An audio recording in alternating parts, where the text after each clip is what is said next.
everyone. Welcome to Kavish IS. Today we are going to start a series of current affair questions since our exam is approaching May 26. So what we'll do is we'll cover some important current affair topics right starting from August 24 to May 20 to April month का. Now इसमें क्या होगा कि we'll discuss some important topics, उसके concept discuss करेंगे so that maximum output आ सके हमारे इस सेशन से. Starting from August 24, we'll have it. I have taken 25 important topics. उसको explain करते चलेंगे. We'll note down some important कि क्या एक topic के particular points से important points note करेंगे, and then we'll move forward to the middle income trap. It was released by World Bank's report titled World Development Report 2024, stating the middle income.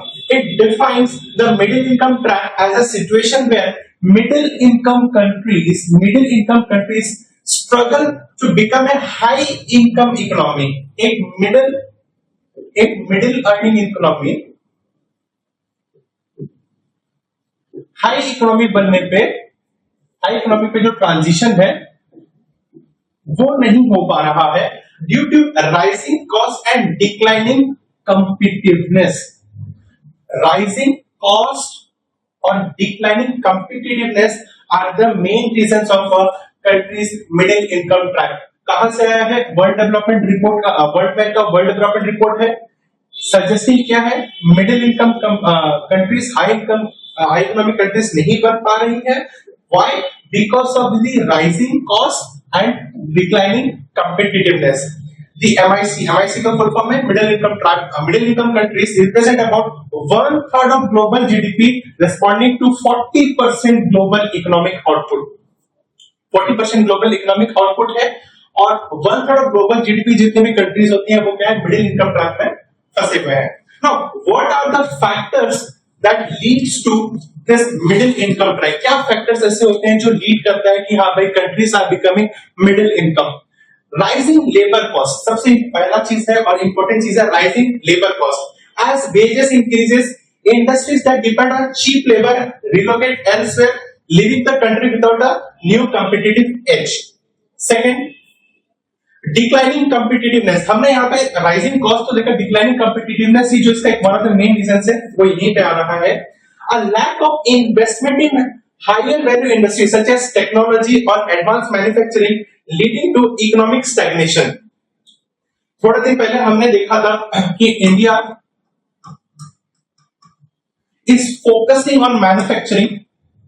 National manufacturing mission भी आया. India एक manufacturing hub भी बनने का देख रहा है ना. ये मैन्युफैक्चरिंग कैसे बनेगा? ये कॉम्पिटिटिवनेस अगर डिक्लाइन होते जाएगी तो ये मैन्युफैक्चरिंग हब बनने का भी जो गोल होगा वो भी डिक्लाइन होगा. इसीलिए इंडिया भी एक कंट्री है जो मिडिल इनकम ट्रैप में ऑलरेडी फंसा हुआ है.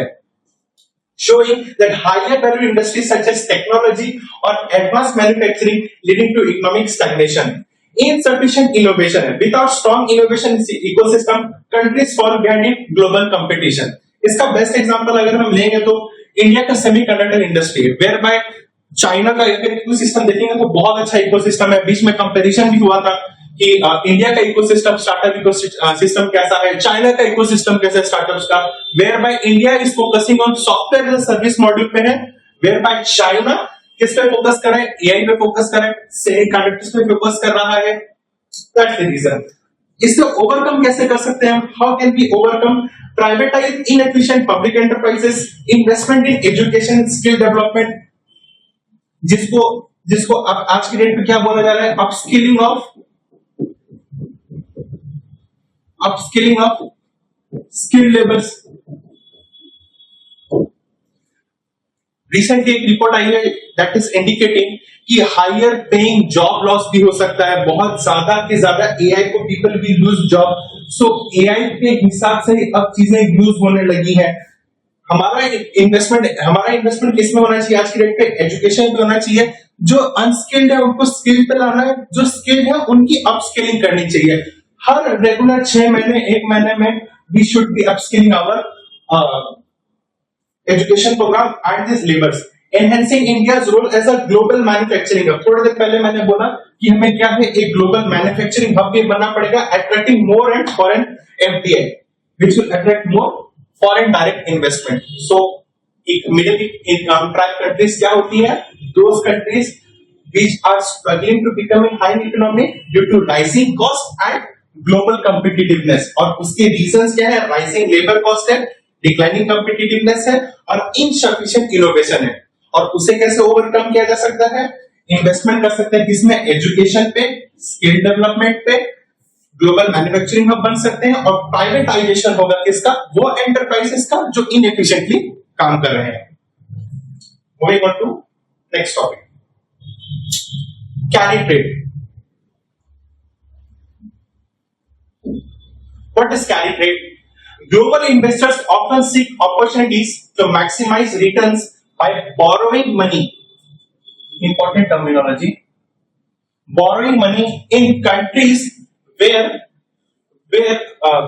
borrowing countries with low interest rates and investing it in countries with higher interest rates. This strategy is known as carry trade. This strategy is known as carry trade, involves converting borrowed currency into one with higher yields. Yen कौन सी country की currency है? Yen is the official currency of Japan. Yen carry trade is a strategy that leverages low interest rates in Japan to seek higher return abroad. तो global investors क्या करते हैं, opportunities अपने returns को maximise, ज्यादा return on investment पाने के लिए, क्या करते हैं, they borrow money from countries with low interest rate. जो कंट्रीज में इंटरेस्ट रेट कम होता है वहां से बोरो करते हैं और इन्वेस्टमेंट उस कंट्री पे करते हैं जिस कंट्री पे हायर इंटरेस्ट रेट होता है।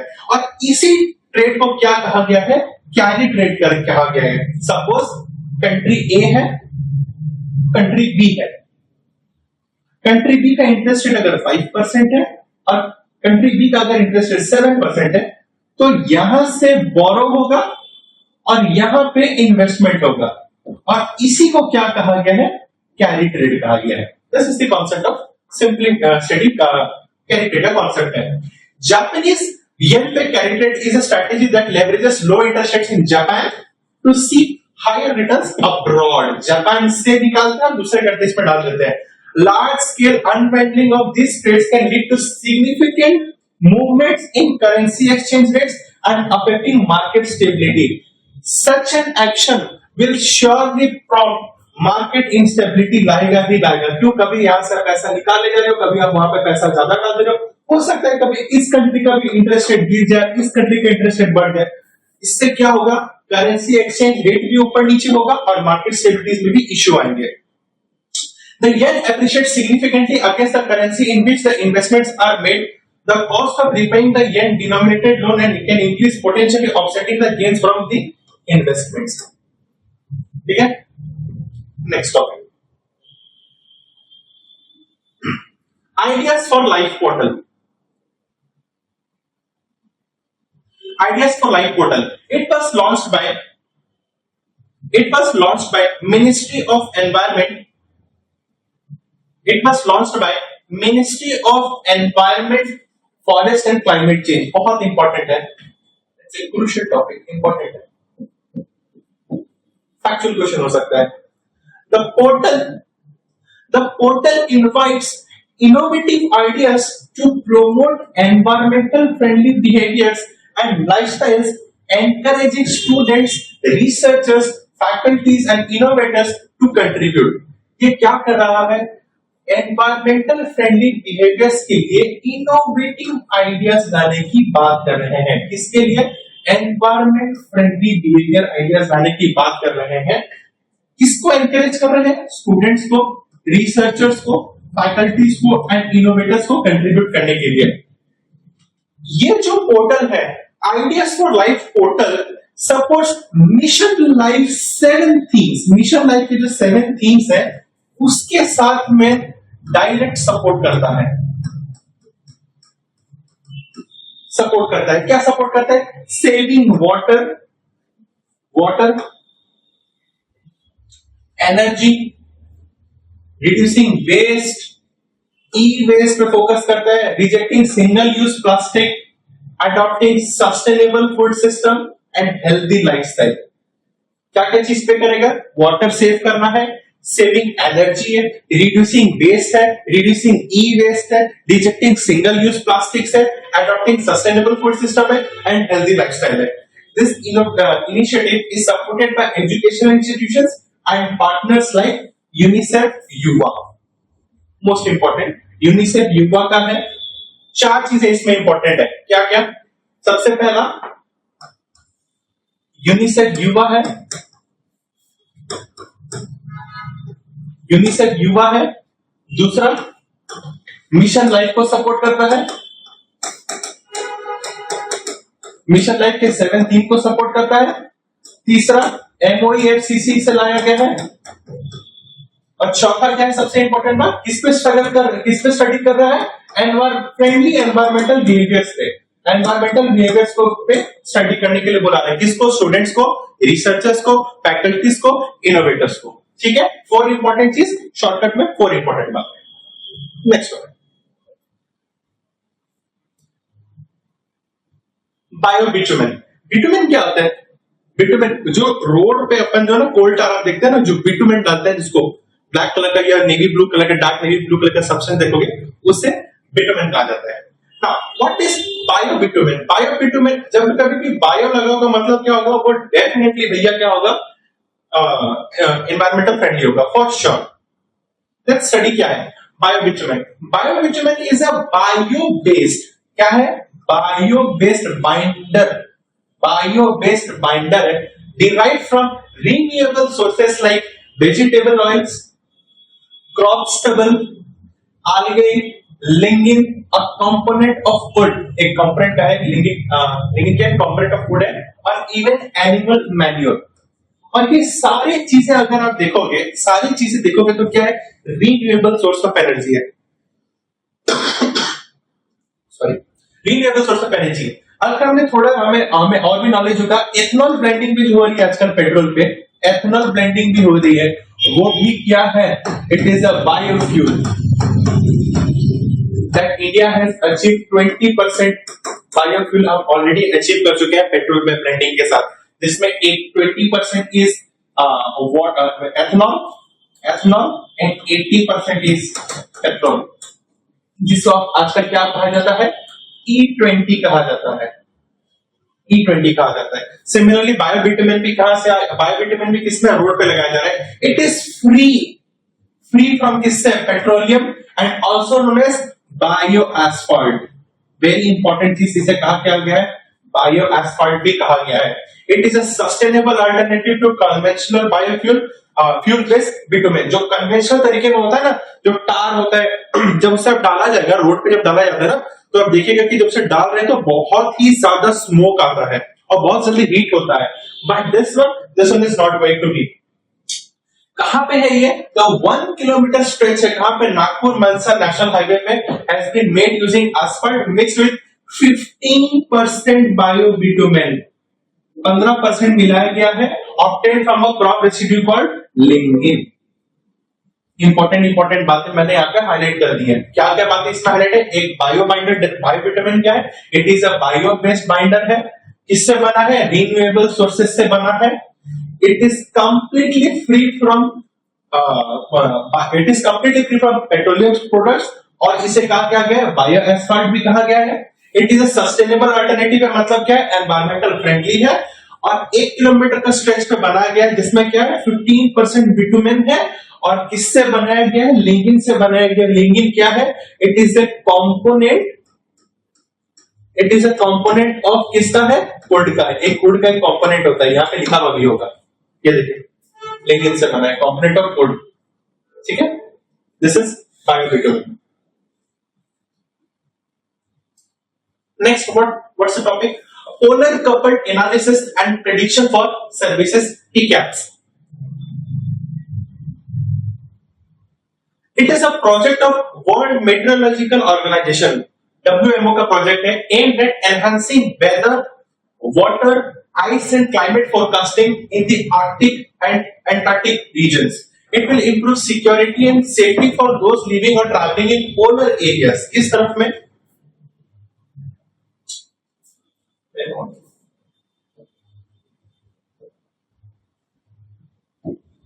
किस जगह पे?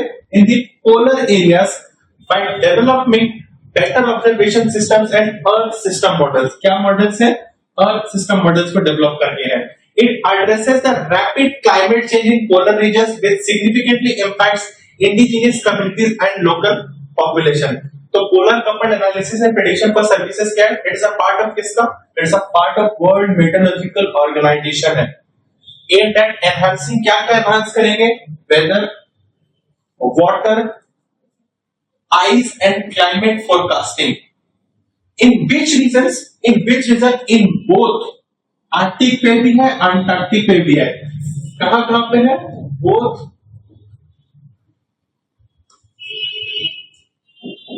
आर्कटिक एंड अंटार्कटिक दोनों रीजन पे है ये. और इस पे क्या है?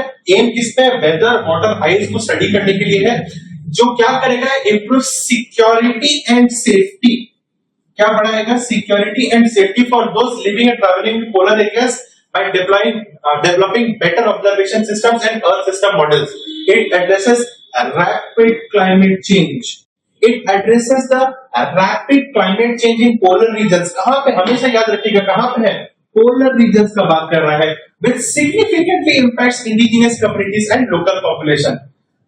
इस सेशन पे मैं जहां पे भी ये क्रॉस ऐसे लगा रहा हूं, that means it is a point that needs to be remembered for this topic. यहाँ भैया यहाँ से आएगा.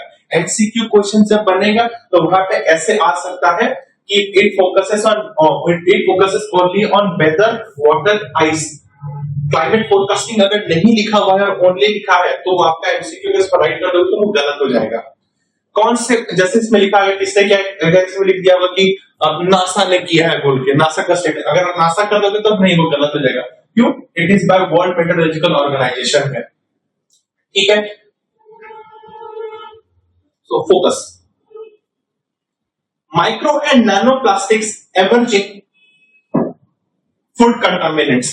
Recently अभी आपने कहीं पे न्यूज पे भी देखा होगा और कई बार आपने सुना भी होगा, जो प्लास्टिक बोतल पे पानी आ रहा है, जो मिनरल वाटर है जो आ रहा है, which we generally commonly purchase करते हैं पानी पीने के लिए, वो क्या किया गया? इट इज नॉट सेफ नहीं है. क्यों? It is contaminating water. So उसी टॉपिक पे बात किया है. माइक्रो एंड नैनो प्लास्टिक्स का कहा क्या है? It is an emerging food contaminants. The food safety and standards authority of India, the famous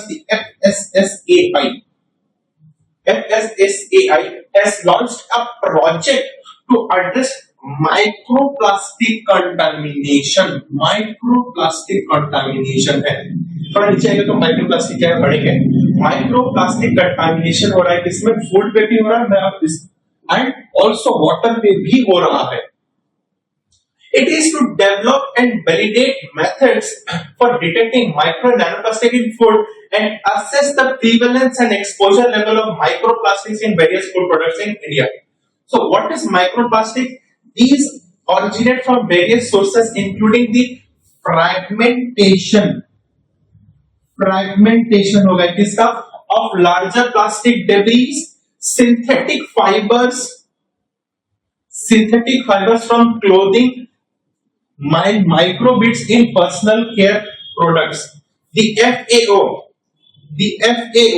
has reported microplastic in common food items like sugar and salt, highlighting the need for more data on health implications. किस पे आया है? Sugar and salt पे कहा गया है. किसने कहा है? FAO ने कहा है.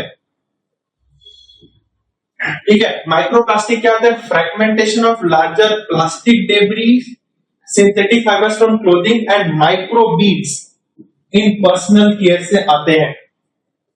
ठीक है. The FAO has reported microplastic in common food items like sugar and salt. किसने लॉन्च किया है इंडिया पे प्रोजेक्ट चेक करने के लिए, वैलिडेट करने के लिए? FSSAI ने लॉन्च किया है, food safety and standards authority of India ने लॉन्च किया है। इंपॉर्टेंट पॉइंट्स यही है हमारे।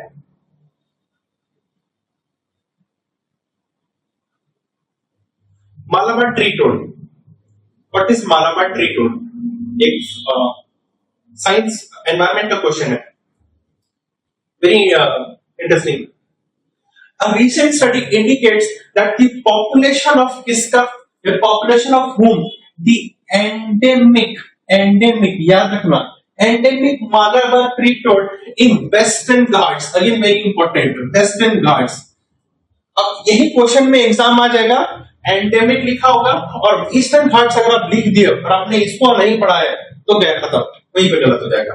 Due to climate change particularly in protected areas, particularly in protected areas, the Malabar tree toad is listed as endangered on IUCN red list।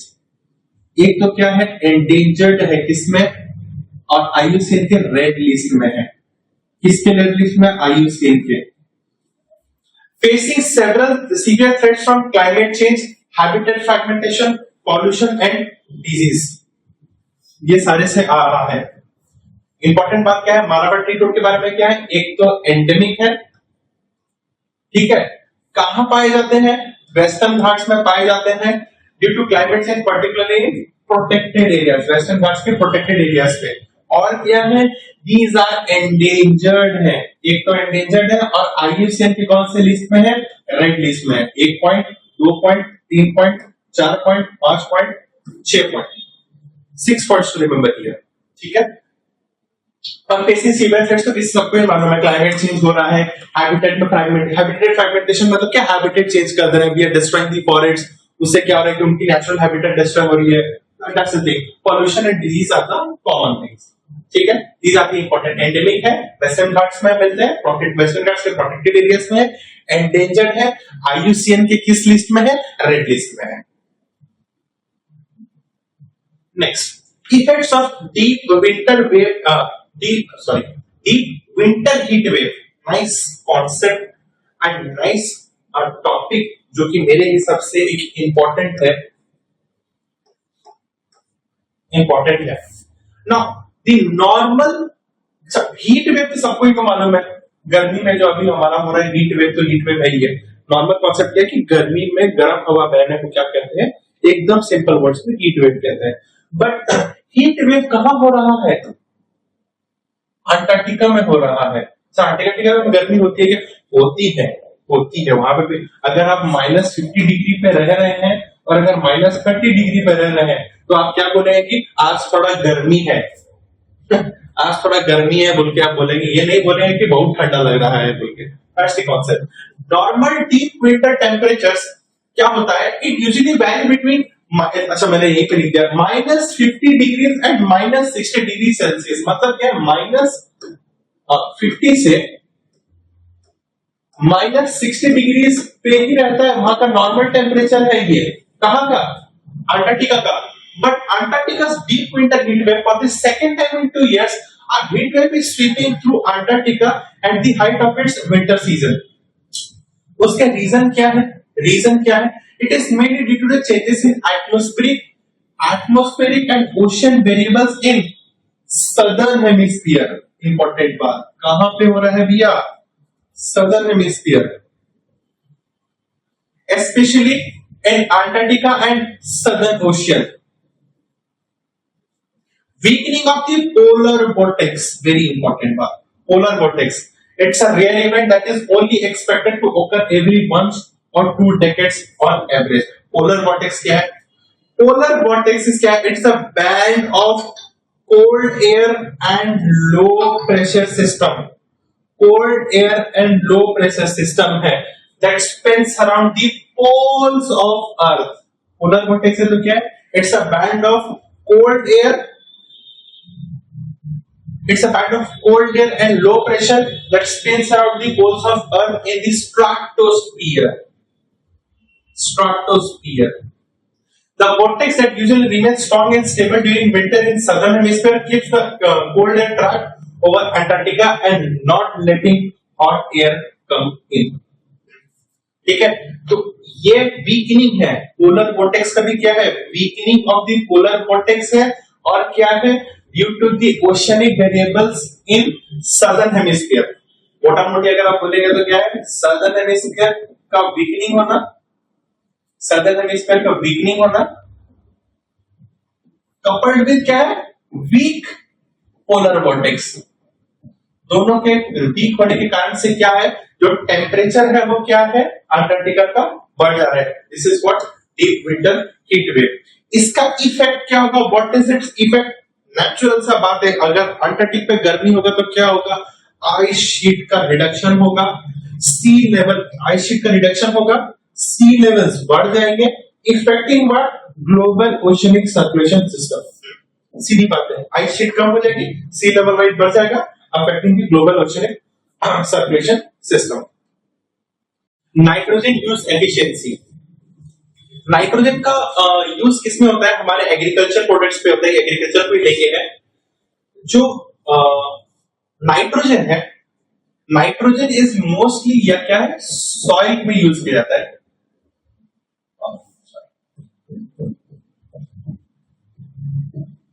जो fertilisers होती है, fertilisers होती है, फर्टिलाइजर में एक प्रोडक्ट आता है, उसका नाम क्या है, it is called as urea. Urea में क्या होता है, 46% नाइट्रोजन होता है, 46% नाइट्रोजन होता है। एक 45 किलो का बैग में 46% नाइट्रोजन हो रहा है, तो लगभग आप कह सकते हो कि 20 किलो, एक 45 किलो के बैग में क्या होता है, यूरिया होता है। यूरिया में क्या होता है, नाइट्रोजन होता है। तो nitrogen use efficiency refers to the yield of a crop related to the nitrogen natural and artificial available to it. A wide variation among popular varieties of rice in India. क्या popular varieties of rice, paddy होगा, कुछ भी बोल सकते हैं, but important क्या है, rice, in their ability to use nitrogen. Increasing NUE, nitrogen use efficiency, can enhance क्या, productivity and profitability. Productivity में बढ़ाएगी, profitability में बढ़ाएगी फॉर फार्मर्स बाय रिड्यूसिंग क्या, जैसे ही मैंने आपको यहाँ पे कहा फर्टिलाइजर कॉस्ट बोला ना, इसलिए मैंने वो चीज समझाई यहाँ पे कि नाइट्रोजन फर्टिलाइजर जो यूरिया यूज होता है, जो 46% यूज हो रहा है, इसका 45 किलो का दाम होता है 266.50 रुपीज। तो इससे क्या होगा, डायरेक्ट क्या हो जाएगा, ये हमारी कॉस्टें कम होना चालू हो जाएंगी। मिनिमाइजिंग एनवायरमेंटल इंपैक्ट्स, जितना ज्यादा यूरिया सॉइल में यूज होगा उतना ही ज्यादा सॉइल का हेल्थ खराब होगा। डायरेक्ट रिलेशन है एक्सेसिव यूज ऑफ नाइट्रोजन का सॉइल के साथ में। जितना ज्यादा नाइट्रोजन यूज होगा उतना ही ज्यादा सॉइल हेल्थ खराब होगा। सॉइल हेल्थ से आई मीन सॉइल फर्टिलिटी खराब होगी। एंड विच इंपैक्ट्स क्या, एनवायरमेंटल इंपैक्ट भी हो रहा है। And efficient nitrogen use is vital for maximizing crop yields. जितना मैं एफिशिएंट तरीके से नाइट्रोजन को यूज करूंगा, मेरा जो क्रॉप यील्डिंग भी है वो भी क्या हो जाएगा, मैक्सिमाइज हो जाएगा। तो सम अप, इसमें क्या इंपॉर्टेंट बातें हैं, इट रेफर्स टू क्या, the yield of a crop relative nitrogen होगा। A wide variety of among popular varieties of rice, rice in India पे क्या ज्यादा यूज होता है, जिसको हम क्या बोलते हैं, पैडी को धान बोलते हैं। To use nitrogen, increasing NUV can enhance क्या करेगा, हमारा प्रोडक्टिविटी और प्रॉफिटेबिलिटी को बढ़ाएगा। रिड्यूस करेगा क्या, रिड्यूस करेगा क्या, फर्टिलाइजर कॉस्ट को रिड्यूस करेगा। और क्या करेगा, एनवायरमेंटल इंपैक्ट्स को क्या करेगा, मिनिमाइज कर देगा। और क्या कर देगा, मैक्सिमाइज करेगा मेरा क्रॉप यील्ड्स को। ठीक है, these are the important points that needs to be noted down. ठीक है, let's move on to the next one. Lithium mining in Atacama Desert.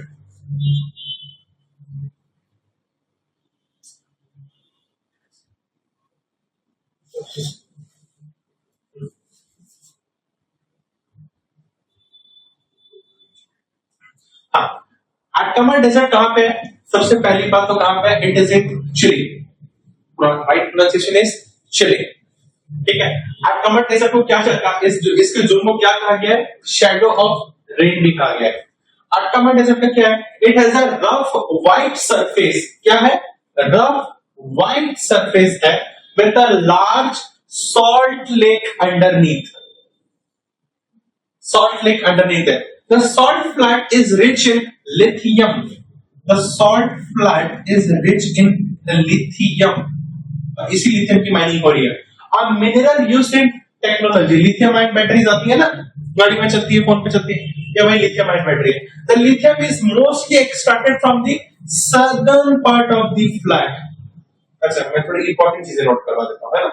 एक क्या है, एक तो चिली पे है, शैडो ऑफ रेन रीजन पे है, and it has a rough white surface, plain white surface नहीं है, कैसा है, it has a rough white surface with a salt lake beneath it. The salt flat is rich in क्या है, is rich in lithium है।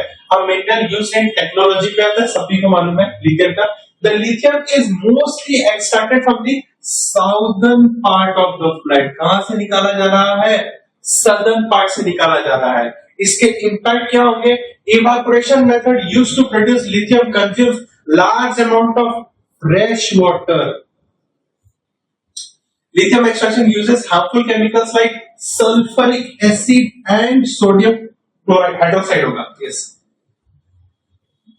Sulphuric acid और sodium hydroxide का use होता है, which doesn't only pollute the water, it also pollutes the soil. It also pollutes its soil, impacting on communities and wildlife with less water for their needs.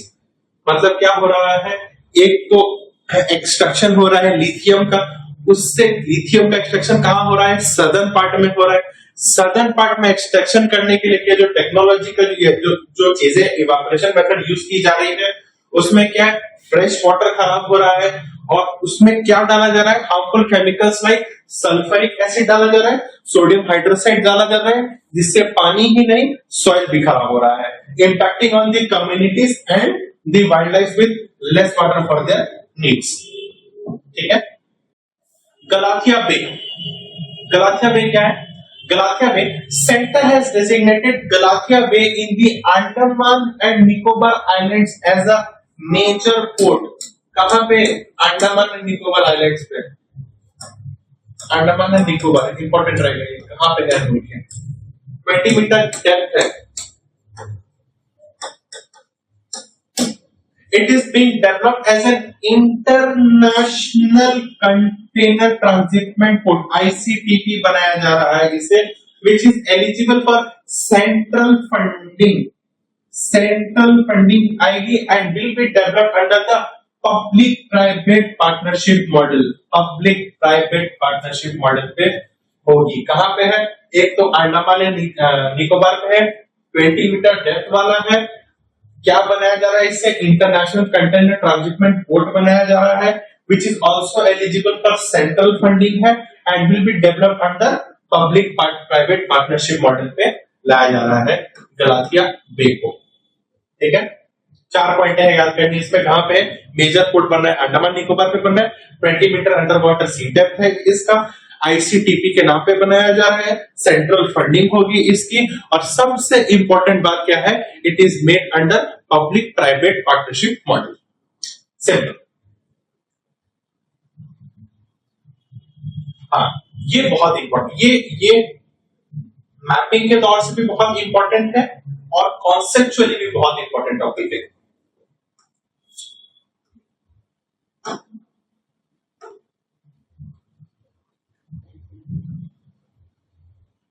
Mapping के तौर पे भी बहुत important है और कॉन्सेप्चुअली भी बहुत इंपॉर्टेंट है। मैपिंग प्लस कॉन्सेप्चुअल भी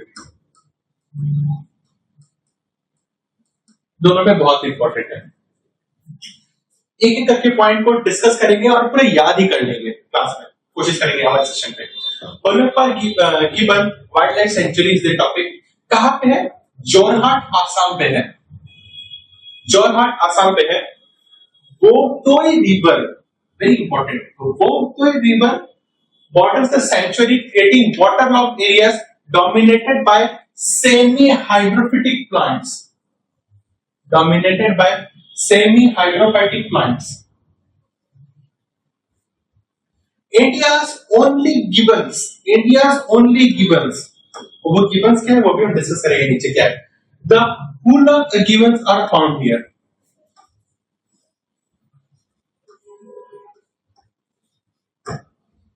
They are known for their dense gibbon population and rich biodiversity. Hollongapar gibbon wild life sanctuary का क्या है, कहां पे है? सबसे पहली बात तो आसाम पे है, दूसरा उसके बाजू में कौन सा रिवर है, वो वोक्तोय रिवर है, और उसके पास के वाटर लॉग एरिया में कौन से प्लांट बनते हैं? सेमी हाइड्रोफाइटिक प्लांट्स बनते हैं। चौथा बात है वहां पे क्या मिलते हैं? गिबन्स मिलते हैं। कहां पे? वोलुम्पार गिबन वाइल्ड लाइफ सेंचुरी पे। नोन फॉर क्या? There dense gibbon. अब ये हूलक गिबन्स होते क्या है? 5 इंपॉर्टेंट बातें इनकी।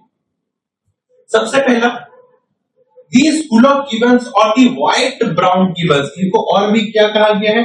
White brown gibbons भी कहा गया है, are of the one of the 20 species of apes on the earth। अब उसमें से एक क्या है? ये वाले इंडिया वाले हैं। They are the only ape species found in India. Very important, only ape species found in India. Hula gibbons. White rings around the eyes and the mouth give their face a mask-like appearance. Mask-like appearance देता है उनको। IUCN में क्या है? IUCN में क्या है? Endangered है, बिल्कुल IUCN के endangered में। In India only Western hoolock gibbons are found। सिर्फ और सिर्फ कहां? इंडिया में कहां? वेस्टर्न हुलक पाए जाते हैं, और म्यांमार तरफ में, म्यांमार में ईस्टर्न वाले पाए जाते हैं। इंडिया में सिर्फ ओनली इन इंडिया में सिर्फ ओनली वेस्टर्न वाले पाए जाते हैं, ईस्टर्न वाले नहीं होते हैं। आई रिपीट अगेन, ईस्टर्न वाले नहीं होते हैं। तो इंपॉर्टेंट बात क्या है woollen park wild life sanctuary के बारे में? सबसे पहली बात, जोरहाट आसाम पे है। दूसरी बात, बोगदोई रिवर इसके बाउंड्री में है। तीसरा, सेमी हाइड्रोफाइटिक प्लांट्स मिलते हैं यहाँ पे। चौथा, वेस्टर्न हुलक गिबन्स मिलते हैं, one of the only 20 species, जिसमें से एक स्पीशीज क्या है? इंडिया में है। एक ही स्पीशीज है वेस्टर्न हुलक गिबन्स है। उनको और क्या कहा गया है? व्हाइट ब्राउन गिबन्स भी कहा गया है। उनका अपीयरेंस कैसा होता है? मास्क जैसा अपीयरेंस होता है। और कहां पे पाए जाते हैं? IUCN के एंडेंजर्ड लिस्ट में है। सिंपल, इजी, ठीक है।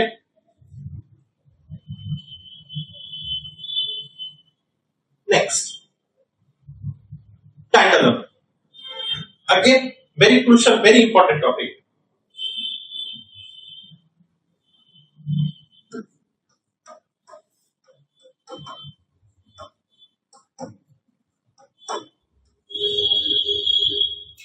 अच्छा, जैसे हमें प्रिपरेशन करते जा रहे हैं, अभी अपने रिसेंट करंट अफेयर्स को भी कवर करेंगे। रेयर अर्थ एलिमेंट को लेके बहुत ज्यादा बात हो रहा है, रेयर अर्थ एलिमेंट को लेके, so cover that also, we will also cover it. तो क्या टैंटलम क्या है? It is a rare metal with the symbol क्या है? TA। सिंबल क्या है? TA है, एंड एटॉमिक नंबर 73 है। मेजर प्रोड्यूसर्स कौन कौन है? कॉन्गो है, रवांडा है, ब्राजील है, नाइजीरिया है। They are classified as a transition metal. Transition metal. Tantalum is solid at room temperature. Solid at room temperature. All important one. Solid है room temperature पे. It is a shiny silvery metal which is soft. When it is क्या? Which is soft. Question आएगा exam में, क्या आ जाएगा? Tantalums are the metals which are shiny silver metal which are hard when it is pure. Soft के जगह में क्या आ जाएगा? Hard आ जाएगा। It is almost immune to chemical attack. Immune to chemical attack. Below 150 degrees Celsius. It has an extremely high melting point. बहुत ज़्यादा high melting point, of course 150 degree के ऊपर में।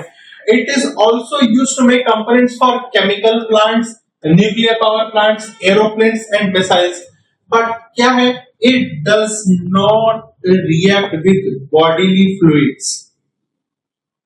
It does not react with bodily fluids and is used to make surgical equipments and implants like artificial joints. मतलब क्या है? Human body में भी काम आ सकता है।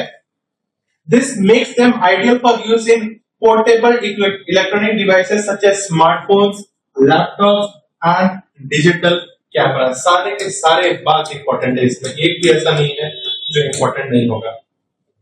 सबसे पहले क्या सिंबल है टी है, एटनॉपिक नंबर है 73। इजी बात है। कौन कौन बना रहा है?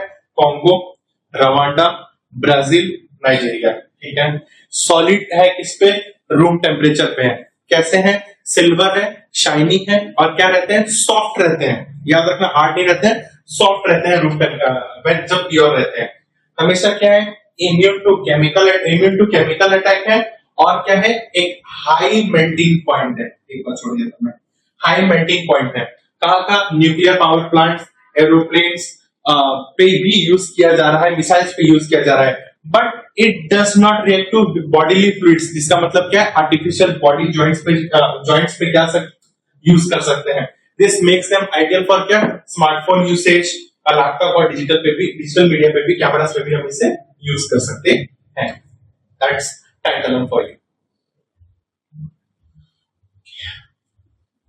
What is pyrocumulonimbus clouds? Temperatures soaring across the world, wildfires are becoming more common, intense, which could be spiking the occurrence of these clouds. इसको कैसे पढ़ना है?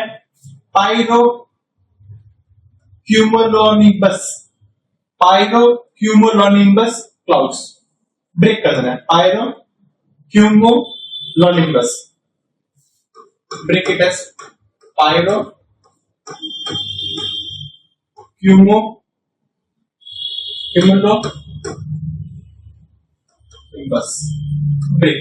Pyrocumulonimbus clouds. They are thunder clouds.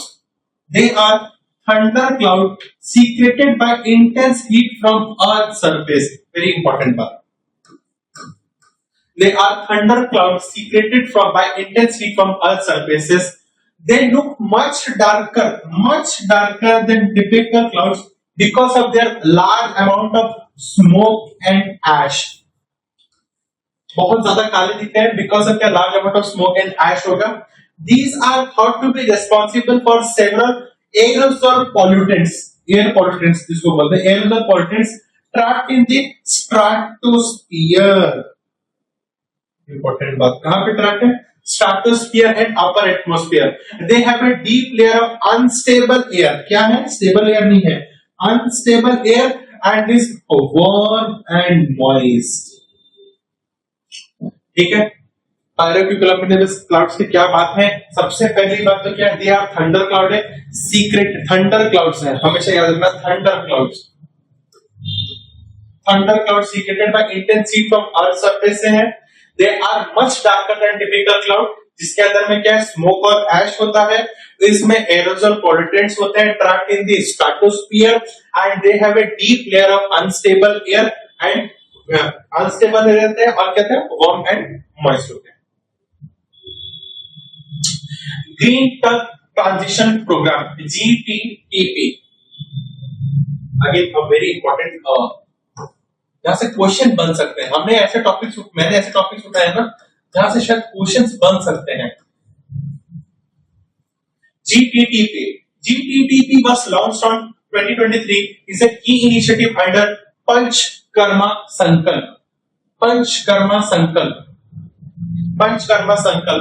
It is designed to phase out conventional fuel-based harbor tugs operating in Indian major ports and replace them with green tugs powered by cleaner and more sustainable alternative fuels. The National Center of Excellence in Green Port and Shipping, NCOEGPS will act as the nodal entity जो देखेगा कि इसकी implementation हो रही है या नहीं हो रही है। India aims at becoming a global hub for green shipment building by 2030 with the help of GTTP। कब बनना चाह रही है? 2030 तक बनना चाह रही है। यहाँ पे क्या देगा? 2025 आ जाएगा और फंस जाएंगे। तो क्या है जीटीडीपी, क्या है, कब लॉन्च हुआ था, 2023 में लॉन्च हुआ था। किसने अंडर दिस इनिशिएटिव किसके, 5 पंच कर्म संकल्प में हुआ था, जिसमें क्या बनाया जाता है, इंडिया को सस्टेनेबल अल्टरनेटिव फ्यूल बनाना है ग्रीन टैक्स को लेके by cleaner. National centre of excellence in green ports and shipping NCOEGPS क्या इसकी नोडल एंटिटी होगी, 2030 तक में बनाना है। क्या बनाना है, global hub for green shipment with the help of जीटीडीपी।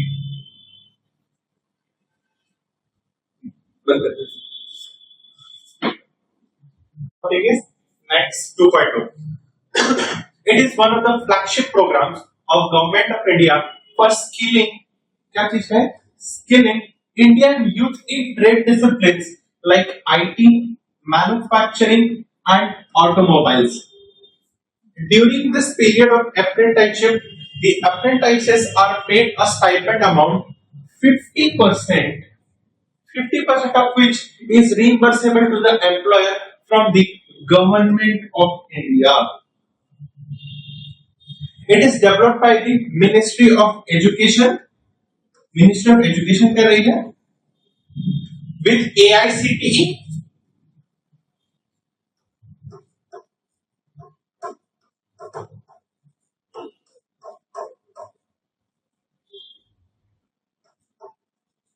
and the Board of Apprenticeship Training. 4 board involve है, मिनिस्ट्री ऑफ एजुकेशन है, जिसके साथ में AICTE all India central training education is the full form and the board of apprenticeship training. तो ये क्या है, next 2 क्या है, एक अप्रेंटाइज प्रोग्राम है, अप्रेंटाइज प्रोग्राम है। अप्रेंटाइज का मतलब क्या होता है, जैसे इंटर्न्स होते हैं, ट्रेनीज होते हैं, जैसे क्या है, इंटर्न्स होते हैं, ट्रेनिंग होते हैं, उनको ट्रेन करने के लिए बहुत सारे डिफरेंट ट्रेड डिसिप्लिन, जैसे क्या है, आईटी है, मैन्युफैक्चरिंग है, ऑटोमोबाइल्स है, इसमें क्या करना है, ट्रेन करना है। Why to train them, for their skilling, उनको स्किलिंग, या फिर इसको मैं ऐसे बोल सकता हूँ, आप स्किलिंग भी बोल सकते हैं या ट्रेनिंग बोल सकते हैं। एक्चुअली इसका फुल फॉर्म ये नेशनल अप्रेंटिसशिप ट्रेनिंग प्रोग्राम है, NATS। नेशनल, इसका फुल फॉर्म है नेशनल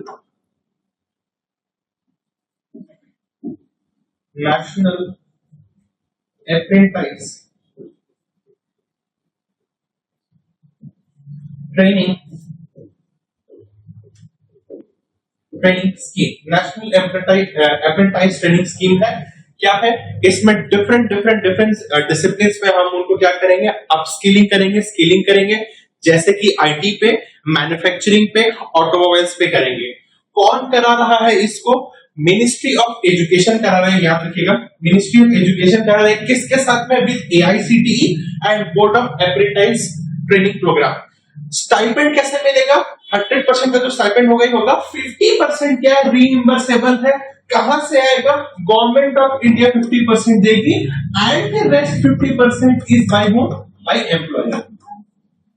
ये 3-4 पॉइंट हमें याद रखना है next 2.0 program. Next, Kasturi cotton Bharat program. What is Kasturi cotton, very important है, इसमें क्वेश्चन पक्का बनेगा। मिनिस्ट्री ऑफ टेक्सटाइल्स का है, ministry of textiles in India has launched the Kasturi cotton Bharat program to enhance, क्या एनहांस करेंगे, traceability, certification and branding of Indian cotton with collaboration of the Cotton Corporation of India, trade bodies and industries. Very important. This program employs, what it employs, a QR based certification. Very important, क्या है, QR based certification है, QR based certification technology and none other than blockchain. Very important, मैं इसलिए important बोल रहा हूँ, क्या है, QR सर्टिफिकेशन हो रहा है और ब्लॉकचेन हो रहा है for end to and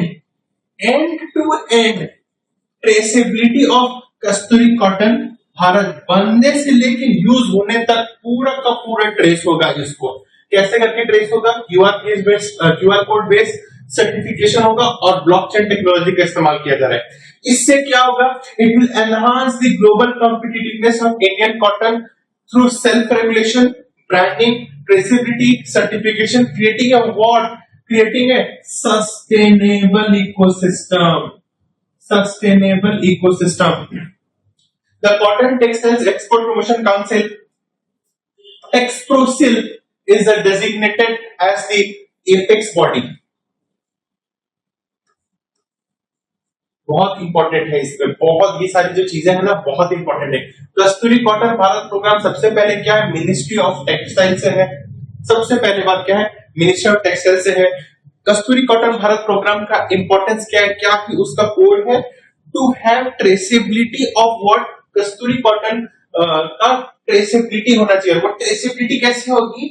and to end traceability होगी. एंड टू एंड ट्रेसेबिलिटी होगी, सर्टिफिकेशन होगी, ब्रांडिंग होगी.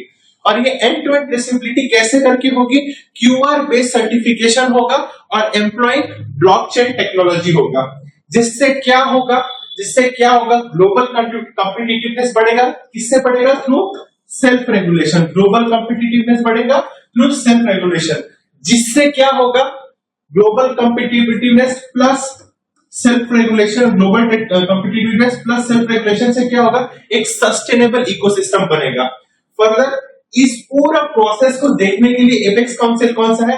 Texprocil is the apex council है. 4-5 पॉइंट है, वेरी इंपॉर्टेंट. नेक्स्ट,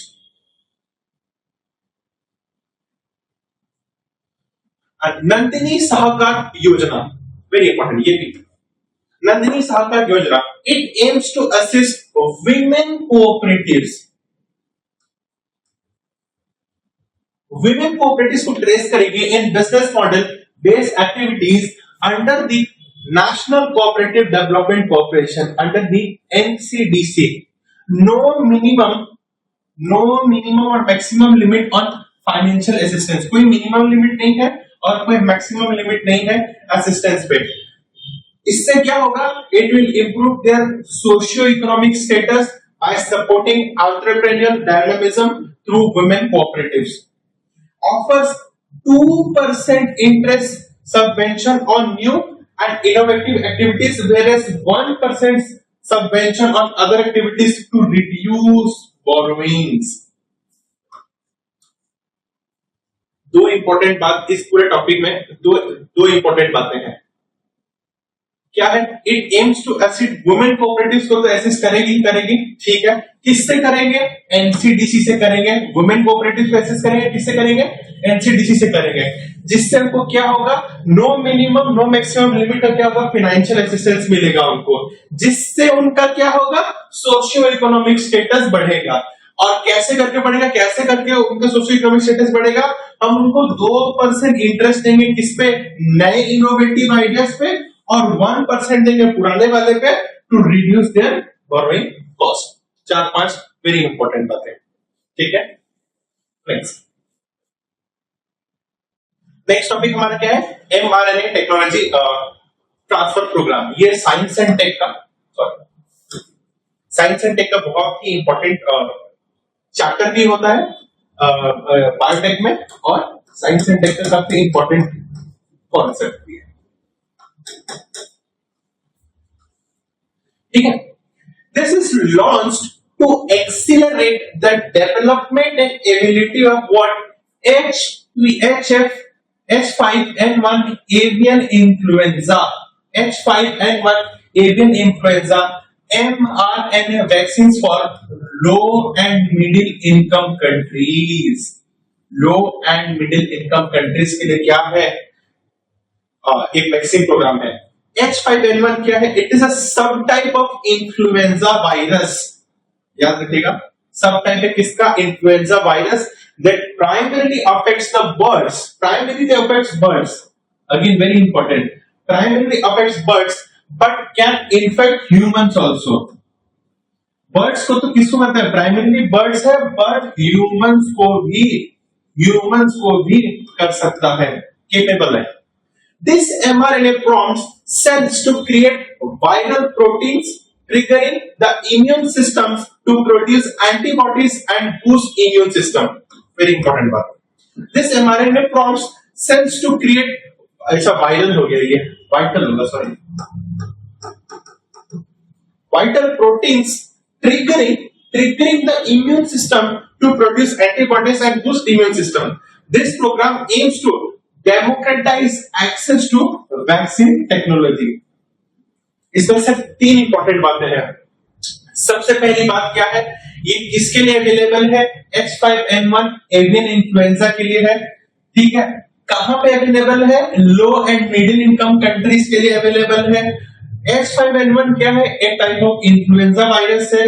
किसको इफेक्ट करता है? प्राइमरीली बर्ड्स को इफेक्ट करता है, बट ह्यूमंस को भी कर सकता है बोल के, ठीक है। और इस प्रोग्राम का मेन एम क्या है? To democratize access of vaccine technology, इसका मेन एम है, ठीक है। 3 इंपॉर्टेंट बातें। Next, genetic screening. What is genetic screening?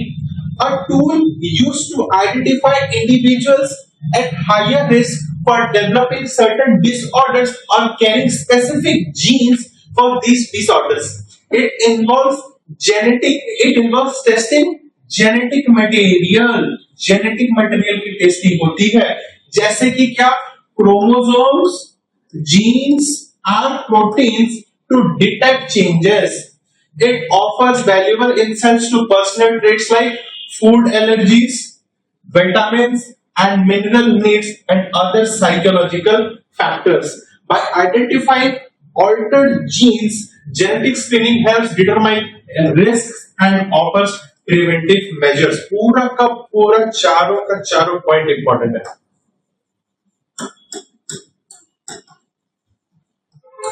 चारों पॉइंट इंपॉर्टेंट है। जेनेटिक स्क्रीनिंग क्या है, तो वापस एक बार देख लेते हैं हम लोग। जेनेटिक स्क्रीनिंग क्या है? A tool to identify individuals at higher risk, जो किस पे है? बहुत ही ज्यादा हायर रिस्क पे है, for developing certain disorders carrying specific genes for this disorders. ये क्या होता है? इस हायर रिस्क पे क्या होगा? It involves testing genetic material. Testing genetic material को होगा, और जेनेटिक मटेरियल क्या क्या होते हैं? क्रोमोसोम्स होते हैं, प्रोटीन्स होते हैं, जीन्स होते हैं। इनको टेस्ट किया जाता है टू डिटेक्ट दी चेंजेस। इस टेस्टिंग से क्या होगा? It offers valuable insights to personal traits. इससे क्या होगा? पर्सनल ट्रेट्स पे इंफॉर्मेशन आएगा, जैसे फूड एलर्जी, विटामिन है, मिनरल है। जैसे कई लोगों को फ्लावर से एलर्जी होती है, जैसे मेरे को एस्थमा है। मेरे को अगर एस्थमा है तो क्या? इट इज ट्रांसफर्ड, जीन से ट्रांसफर हो, मेरी मम्मी को था, और मेरी मम्मी को कैसे हुआ था? क्योंकि उनके मम्मी को था, तो जेनेटिकली ट्रांसफर है, मेरे को भी हो सकता है। मेरे किड्स होंगे तो उनको भी किसी ना किसी को हो सकता है। It's very specific. By identifying altered genes, genetic screening helps determine risk determine करता है, and offers at the same time offers preventive measures. चारों पॉइंट के 4 इंपॉर्टेंट चीजें, ठीक है। हायर रिस्क वालों को देता है, जिससे हायर रिस्क वालों को क्या करना पड़ता है? टेस्टिंग करना पड़ेगा जेनेटिक मटेरियल का। उस टेस्टिंग से क्या मालूम चलेगा कि आपके पर्सनल ट्रेट्स में क्या इश्यू है, और उसी इश्यू को देखते हुए जो रिस्क होता है उसको डिटरमाइन किया जाएगा, और प्रिवेंटिव मेजर्स के ट्रीटमेंट किए जाएंगे। This is simplified meaning of genetic screening. Next, Rumi-1. What is Rumi-1? It is India's first reusable, first है, और क्या है? reusable hybrid rocket launched by किससे? Space Zone India। Maybe it's Bangalore based है शायद, if I'm not wrong, it's Bangalore based है। This rocket is designed to advance क्या है? Research on climate change। Research करता है किस पे? क्लाइमेट चेंज पे and atmospheric condition. It aims to make space missions more sustainable and cost effective, reflecting India's growing role in space innovation. It is to collect data on किस पे? Cosmic radiation, UV radiation, air quality and other environmental factors। चार बातें important Rumi 1 के लिए। क्या? सबसे पहला, India का फर्स्ट रीयूजेबल हाइब्रिड रॉकेट है। दूसरा, स्पेस जोन इंडिया ने इसे बनाया है। तीसरा, ये रॉकेट का काम क्या है? It will study research on climate change. चौथा, इससे क्या होगा? सस्टेनेबल एंड कॉस्ट इफेक्टिव होगा। पांचवा क्या होगा? UV radiation, air radiation, cosmic radiation, air quality, cosmic radiation पे क्या करता है? डेटा लाके देगा। 5 इंपॉर्टेंट बातें Rumi 1। National paste surveillance system, वो क्या है? It is a digital initiative, याद रखिएगा।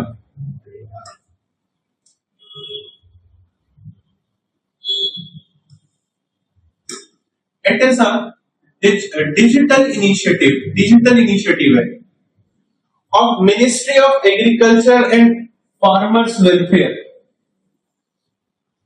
ठीक है? Using what? Using AI to provide timely pest management advisories to farmers across the country. एक डिजिटल इनिशिएटिव है, ministry of agriculture and farmers welfare है। किसको यूज करते हुए? AI को यूज करते हुए। The NPSS is to reduce farmers' reliance on किस पे? Pesticides and foster a scientific approach to pest control. What is pesticide? Basically क्या होता है? Fertilizer और pesticides. These are the combo used by farmers for their agriculture produce.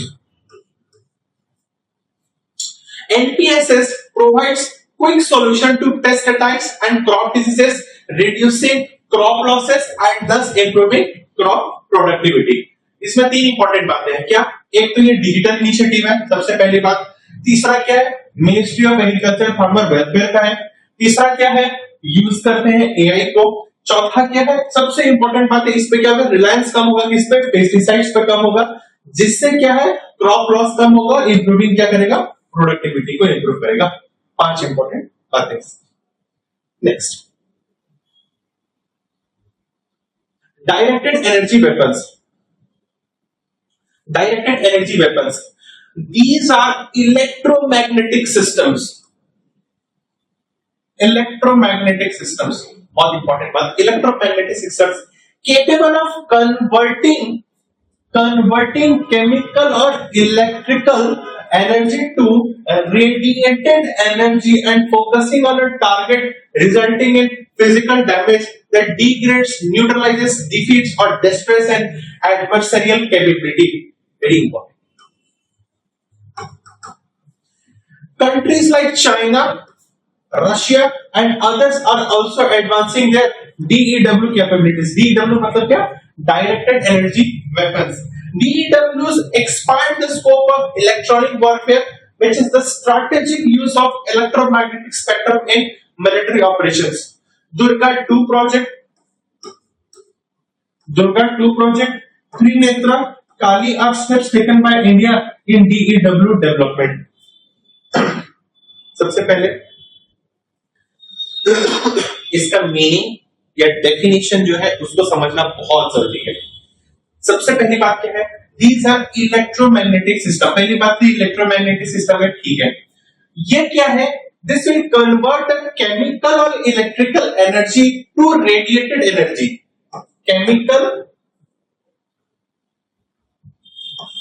Chemical या electrical energy को किस पे कन्वर्ट कर देगा?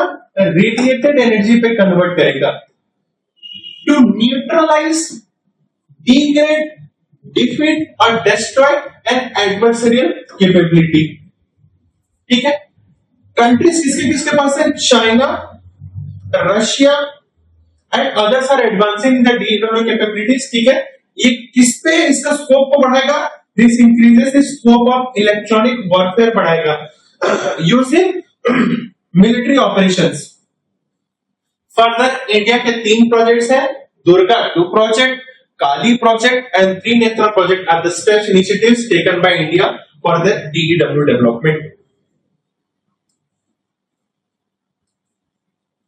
3 सबसे इंपॉर्टेंट है। 5 इंपॉर्टेंट बातें क्या? इलेक्ट्रॉनिक मैग्नेटिक सिस्टम है हमारा, क्या करेगा? कन्वर्टिंग कन्वर्टिंग केमिकल एनर्जी और इलेक्ट्रिकल एनर्जी को ग्रेडिएटेड एनर्जी में ट्रांसफर करेगा फॉर फिजिकल डैमेज के लिए। स्कोप इसमें बढ़ जा रहा है, इसका इलेक्ट्रॉनिक वॉरफेयर पे बढ़ जा रहा है। तीसरा, चाइना और रशिया जैसे कंट्रीज इसे यूज कर रहे हैं। चौथा, Durga 2 project, Kali project and Trinetra project are the steps taken by India for their D W development. ठीक है, next, Surajya Recognition and Ranking Framework.